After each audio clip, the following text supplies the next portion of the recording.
Chapter 41 Whether in this life man is able to understand separate substances through the study and investigation of the speculative sciences. Hence, since some men have claimed that man's ultimate end is in this life, because they know separate substances, we must consider whether man can know separate substances in this life. Now, on this point there is some dispute. For, our intellect in our present state understands nothing without a phantasm, and the phantasm is related to the possible intellect, whereby we understand, as colors are related to vision, as is evident from what we have treated in Book 2. Therefore, if any of us could achieve the understanding of separate substances through the intellectual knowledge which is from phantasms, then it would be possible for a person in this life to understand separate substances themselves.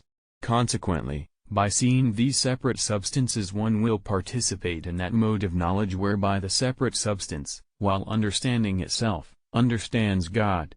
But, if one cannot in any way attain to the understanding of separate substances through the knowledge which depends on phantasms, then it will not be possible for man in the present state of life to achieve the aforesaid mode of divine knowledge. Now, various people have claimed in different ways that we could reach an understanding of separate substances from the knowledge which is accomplished through phantasms. For instance, M. Pace claimed that, through the study of the speculative sciences, we can, on the basis of things understood through phantasms, reach an understanding of separate substances. For we can by the action of the intellect abstract the quiddity of anything that has a quiddity, and which is not identical with its quiddity.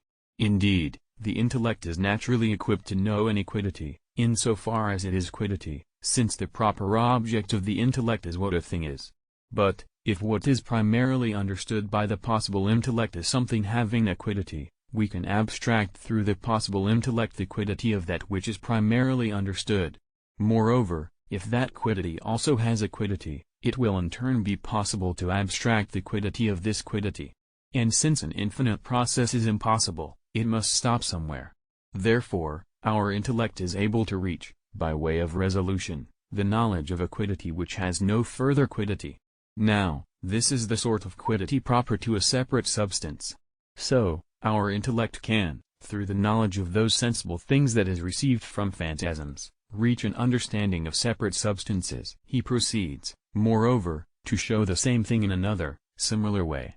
For he maintains that the understanding of one thing, say a horse, is plurally present in me and in you, simply by means of a multiplication of spiritual species which are diversified in me and in you.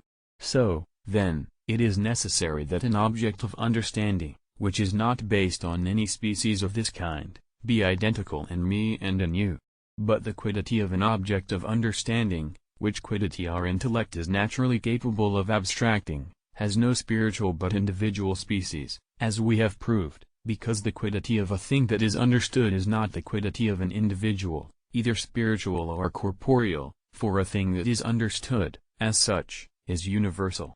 So, our intellect is by nature capable of understanding a quiddity for which the understanding is one among all men. Now, such is the quiddity of a separate substance. Hence, our understanding is naturally equipped to know separate substance. However, if a careful consideration be made, these ways of arguing will be discovered to be frivolous. Since a thing that is understood, as such, is universal, the quiddity of the thing understood must be the quiddity of something universal, namely, of a genus or a species.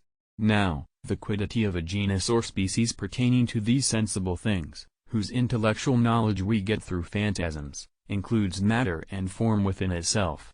So, it is entirely unlike the quiddity of a separate substance, which latter is simple and immaterial. Therefore, it is not possible for the quiddity of a separate substance to be understood, simply because the quiddity of a sensible thing is understood through phantasms. Besides, the form which an actual being cannot be separated from a subject is not of the same rational character as the form which is separated in its being from such a subject, even though both of them can be taken, in an act of consideration, without such a subject. Thus, there is not the same essential character for magnitude and for a separate substance, unless we claim that magnitudes are separate things midway between specific forms and sensible things, as some of the Platonists maintained. Of course, the quiddity of a genus or species of sensible things cannot be separate in actual being from a given material individual, unless, perhaps, we maintain with the Platonists separate forms of things, but this has been disproved by Aristotle. Therefore, the quiddity of the aforementioned separate substances, which in no way exist in matter, is utterly different. Therefore, separate substances cannot be understood simply by virtue of the fact that these quiddities are understood. Again, if it is granted that the quiddity of a separate substance is of the same rational character as the quiddity of a genus or species of these sensible things, that does not warrant saying that it is of the same rational character specifically, unless we say that the species of sensible things are themselves separate substances, as the Platonists claimed. The conclusion stands, then, that they will not be of the same rational character, except according to the rational character of quiddity as quiddity. Now, this is a meaning of rational character which is common to genus and to substance. Therefore, nothing except their remote genus could be understood concerning separate substances through these sensible quiddities. Now, the fact that the genus is known does not mean that species is known, except in potency.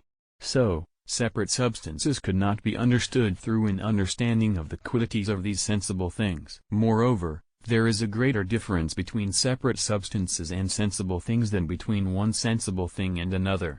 But to understand the quiddity of one sensible thing is not enough to enable one to understand the quiddity of another sensible thing. For instance, a man who is born blind is not at all enabled to achieve understanding of the quiddity of color simply because he understands the quiddity of sound. Much less, then, is one enabled to understand the quiddity of a separate substance by the fact that he understands the quiddity of a sensible substance. Furthermore, even if we claim that separate substances move the spheres, and that from their motions the forms of these sensible things are produced, this way of knowing separate substance, from sensible things, does not suffice for a knowing of their quiddity. For a cause is known through an effect, either by reason of a likeness which exists between the effect and the cause or in so far as the effect shows the power of the cause. Now, it would not be possible to know from the effect, by reason of likeness, what the cause is unless the agent is of one species with the effect. But that is not the way separate substances are related to sensible things. On the other hand, on the basis of power, this cannot be done except when the effect is equal to the power of the cause. For, in that case, the whole power of the cause is known through the effect, and the power of a thing demonstrates its substance. But this cannot be asserted in the present case, for the powers of separate substances exceed all the sensible effects which we may grasp intellectually, as a universal power surpasses a particular effect. Therefore, it is not possible for us to be enabled, through an understanding of sensible things, to come to an understanding of separate substance. Again, all intelligible objects whose knowledge we reach through investigation and study belong to some one of the speculative sciences. So, if we attain the understanding of separate substances as a result of our understanding of the natures and quiddities of these sensible things, then it must be that the understanding of separate substances depends on one of the speculative sciences. Yet we do not observe this. There is no speculative science which teaches what any of the separate substances is, but only that they are. So, it is not possible for us to reach an understanding of separate substances simply because we understand sensible natures. On the other hand, if it be suggested that such a speculative science is possible, even though it has not yet been discovered, this is no argument, because it is not possible to arrive at an understanding of the aforesaid substances through any principles known to us. Indeed, all the proper principles of any science depend on first indemonstrable principles, which are self-evident, and we get our knowledge of these from the senses, as is shown at the end of the posterior analytics. However, sensible things are not adequate guides to the knowledge of immaterial things, as we have proved by the arguments above. Therefore, it is not possible for there to be any science whereby one might achieve understanding of separate substances,